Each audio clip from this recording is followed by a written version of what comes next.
Hola, buenos días, buenas tardes, buenas noches. Mi nombre es Lobsan Salguero y les doy la bienvenida a este podcast que se llama Cosechando Historias. Es un espacio en el cual vamos a conocer historias de personas como usted, como yo, personas anónimas, personas que han ido construyendo su vida basados en las dificultades, en los triunfos, pero sobre todo en una vida que tiene altos y bajos. Esto es Cosechando Historias y les doy la bienvenida. Nos escuchamos. Pasa, Botero. Bien, hermanito, ¿cómo van las cosas? Bien, muy bien. Ah, bueno, me alegra mucho. Ve, antes de que comencemos, quiero contarte que estoy grabando la llamada. Básicamente porque estoy lanzando un nuevo podcast y pues el podcast funciona así. Yo llamo a algunos amigos, a algunas personas que sé que tienen pues una historia chévere para contar, que le puede servir a la gente también como referente, como inspiración, y a partir de eso pues vamos construyendo. Entonces pues para que sepas que la llamada está siendo grabada para efectos de de salir luego al aire. Entonces no hay problema. ¿Estamos bien? No hay problema, de una. Bueno, hermano, entonces comencemos por el principio. Nombre. Andrés Botero. Andrés Botero. Con Botero nos conocemos desde más o menos el año 2002 o 2003. Me pongo en contexto un poco. En esa época vos estabas trabajando en diseño para una pista de patinaje que había o que hay aquí en Cali, ya no sé. Y allí nos conocimos a través de un amigo que se llama Carlos Eduardo de Caliche, ¿cierto? Sí.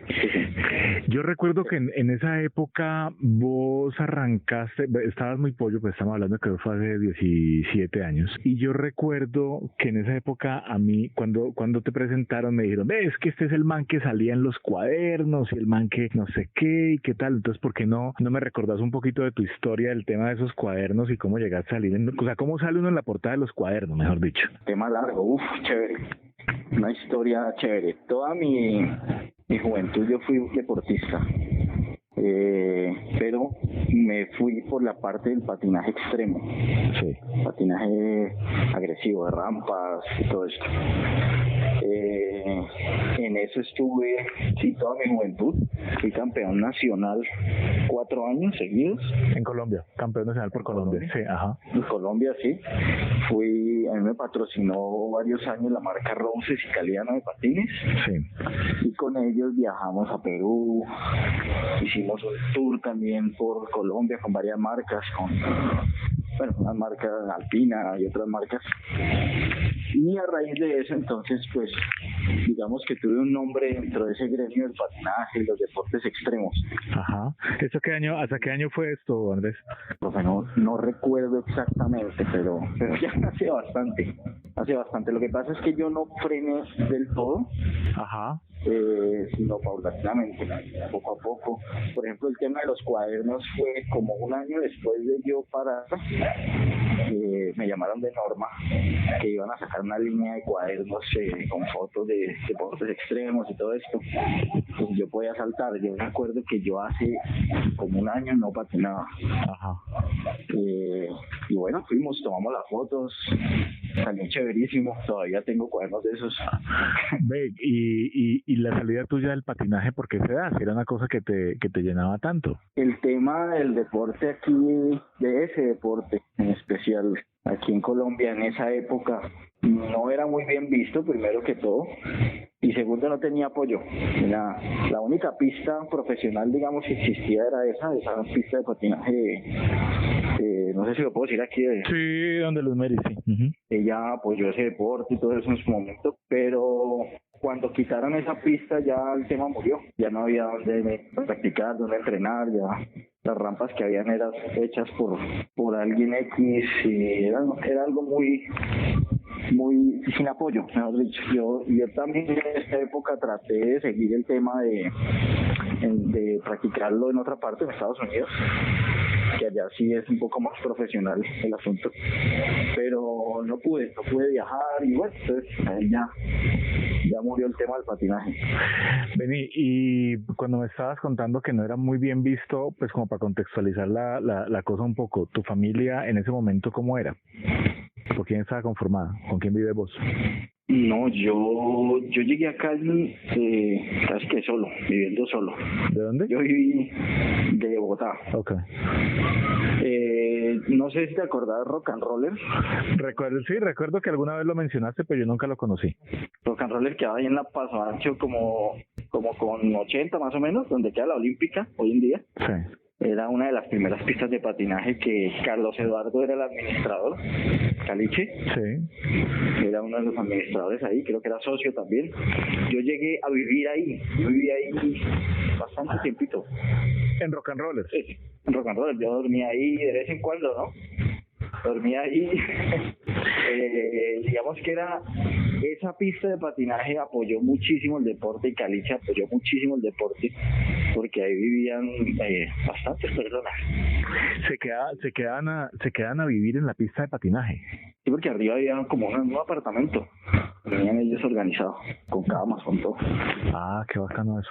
Ve, y entonces me estabas contando que de pronto no era tan bien visto el tema de patinaje. No era bien visto ¿por quién? ¿Por qué te decían? Porque en ese momento, como no estaba muy popularizado, se asociaba mucho con el tema de la droga. Sí. De que uno mantenía vestido con unos pantalones anchos y no haciendo nada. Entonces, bueno, era por ese tema. Entonces no le prestaban mucha atención, no tenía la suficiente importancia, digamos, en el momento. Ok. Y luego, bueno, entonces vos terminas tu etapa como deportista de alto rendimiento. Ahí yo te conozco en el tema de diseño y luego ya saltas de lleno al tema de diseño y comienzas a trabajar con diseño para hacer sublimación, para hacer uniformes, ¿verdad? Claro, entonces, como yo trabajaba con los Mary Tristán, se acabó la pista de patinaje extremo, yo me metí por el lado del diseño de uniformes deportivos, de patinaje, de ciclismo, de todo eso. Ella tenía una fábrica de uniformes, entonces ahí fue que empecé a hacer el tema del diseño, de la impresión para sublimación, que era nueva en ese momento. Entonces se compró la máquina de impresión, se hizo todo y empezamos a hacer unos uniformes muy chéveres, que yo creo que los Mary en esa parte fue un poco pionera. Sí. En esa parte de los uniformes deportivos. Ok, y digamos que de esa época de deportista, ¿a vos qué te quedó de esa época? Bueno, la foto, el cuaderno, tal, el recuerdo, pero dentro de tu cotidianidad, de tu vida, de tu disciplina, de tus vainas, ¿qué sentís que te aportó esa época de deportista a lo que pasa hoy en tu vida? De pronto, profe, que a pesar de todos los inconvenientes que teníamos en ese deporte, uno amaba lo que hacía. Y a nosotros nos gustaba mucho hacer eso.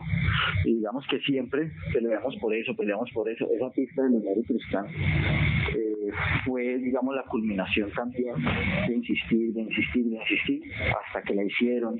Entonces, digamos que puede ser un tema de perseverancia. La perseverancia. Sí, correcto, insistir hasta que uno logre lo que realmente le gusta. Ok, y luego de que salís del taller donde estabas trabajando con Luz Mary, ¿en ese momento llega Antonia o es antes? No, Antonia es mucho después. Antonia es tu hija, como para contextualizar. ¿Tiene cuántos años Antonia, perdón? 6. 6, ajá. 6 años. No, yo salgo de Luz Mary, salgo de ahí, me voy a trabajar a Llantas Unidas, también en la parte de publicidad. Trabajo un tiempo ahí, me voy para Brasil, me voy a ir a vivir a Brasil. Estuve allá como un mes nomás, la verdad, porque cuando yo llegué hubo un problema ahí con el tema de los papeles y todo eso, entonces me tocó devolverme. Y después de Brasil es que llega Antonia. Ok. Después de Brasil llega Antonia. Correcto, sí, llega Antonia, sí. ¿Y ahí entras a trabajar a Llantas Unidas o ya estás, o qué haces? Ahí sigo trabajando en Llantas Unidas. Ahí seguís trabajando en Llantas Unidas. Sí, correcto, de Llantas Unidas me he retirado 2 veces. Ok. Y vuelvo. Ok. Vení, ¿y vos cuántos años tenés en ese momento, Andrés? 40. Ok, ya tienes 40 años, es bastante.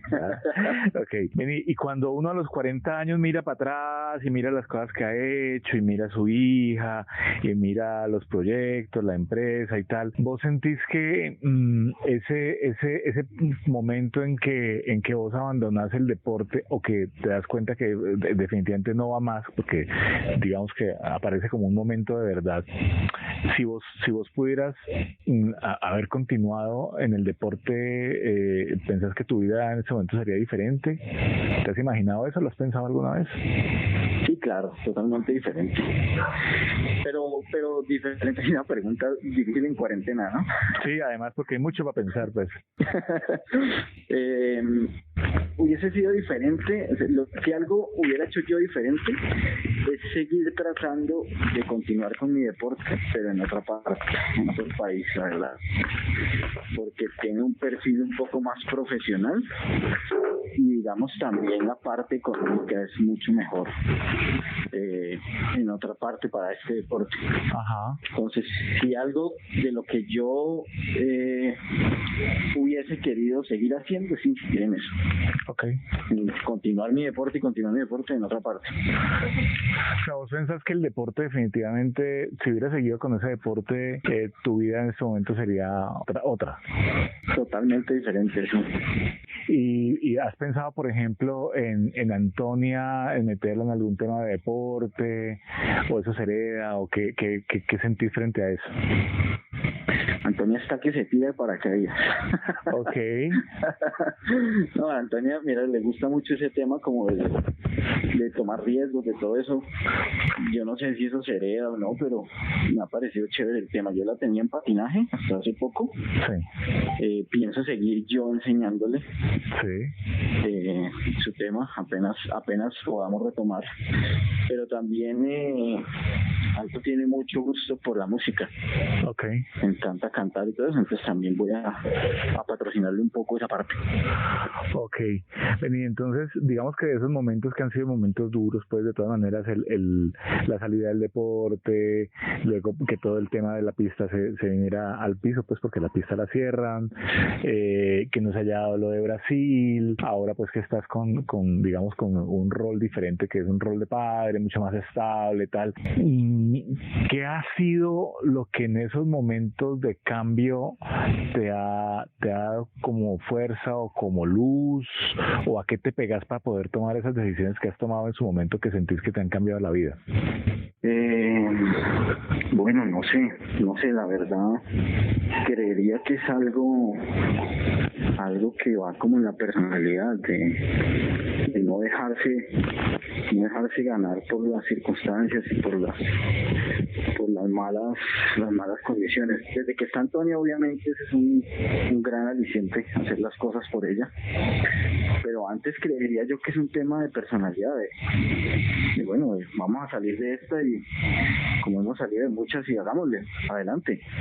Ok, ¿cuál crees que sería como tu frase de papá de enseñanza para Antonia, que el día que no estés por acá, ella diga, yo me acuerdo que mi papá me decía? Muy complicado, de pronto eso. Yo siempre le digo, amor, haz lo que te gusta, o sea, persigue lo que te guste, no solamente lo que te digamos nosotros, ni nada, que te gusta a ti, y ve por eso, persíguelo, eso es lo que te va a dar la felicidad finalmente. Ok, y como para ir cerrando, ya en tu cotidianidad, pues el tema de Llantas Unidas es básicamente vender llantas, todas las variables de las llantas. Vos que venís pues digamos del tema del diseño y tal, ¿a qué te le pegas como inspiración cuando el trabajo está fuerte, cuando está duro? ¿Qué te motiva? ¿O qué te prende, qué te enciende la creatividad? Bueno, es un gremio muy conservador, entonces digamos que siempre se ha tratado de hacer lo mismo y es un gremio muy pesado en ese aspecto. Hacer algo nuevo ahí es muy riesgoso. ¿Ya llevas cuántos años con ellos? Llantas Unidas llevo 15 años. Ok, ¿y qué es lo que ha hecho que dures tanto tiempo siendo un gremio tan conservador y vos una persona tan poco conservadora? ¿O te consideras conservadora ahora?